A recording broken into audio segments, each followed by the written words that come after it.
Just to tell you a little bit of what we expect from these structures, obviously these are concrete blocks.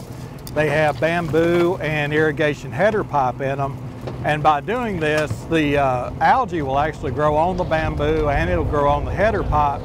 So we're kind of imitating vegetation.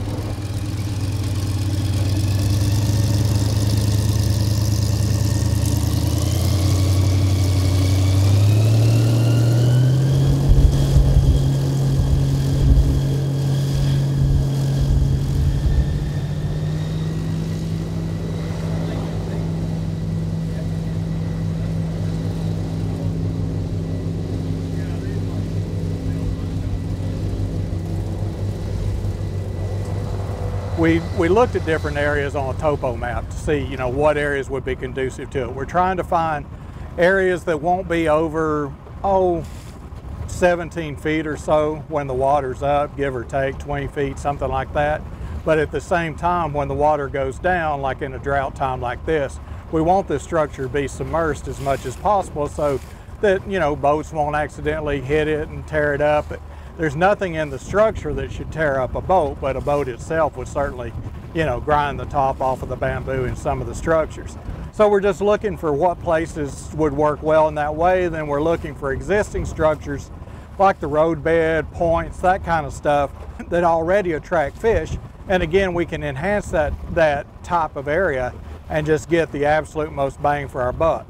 And then on top of that, we do have the added issue of just getting these structures out here in the airboat today, working with the wind, working with the conditions. So I think this is what they call adaptive management. You have a plan, then you change it however you need to get the job done and make sure that you've got something that will work well for everybody.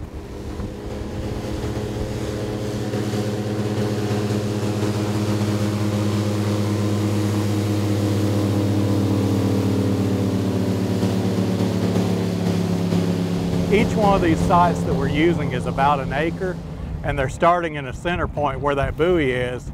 Then they're dropping these things kind of out in a radial pattern, in different arms, like 12 arms all the way around the clock, if you will, from the center of that buoy. And by doing this, there'll be space between some of these structures, but some of them will also be close together. That way you have that tight space for the fish to use. But you also have that open area and that edge area. That's where a lot of the fish congregate, and it's a real good place for anglers to fish. So by doing this, it'll really kind of use that whole 1 acre area to make it really a good fishing hotspot, as we're saying.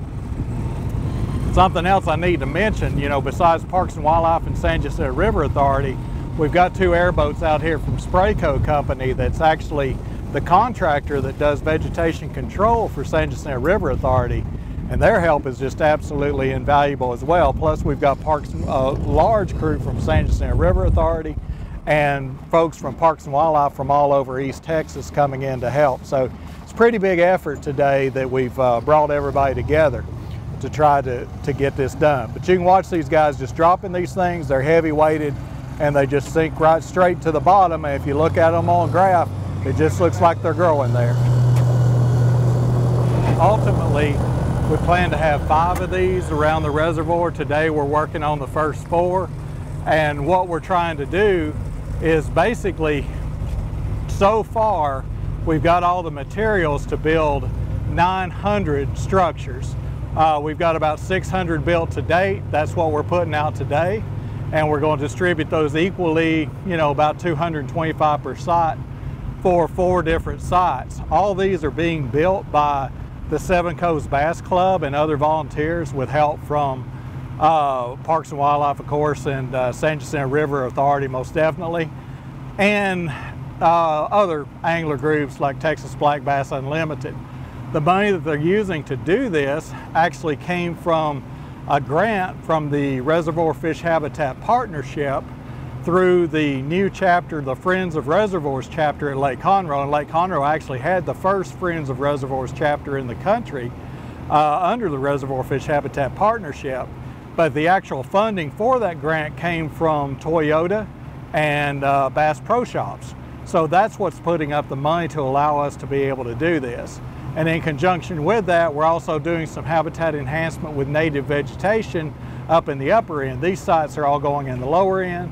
Native vegetation is going in the upper end, and we had a $100,000 grant from the legislature through Parks and Wildlife that we worked with the Army Corps of Engineers to put vegetation in the upper end.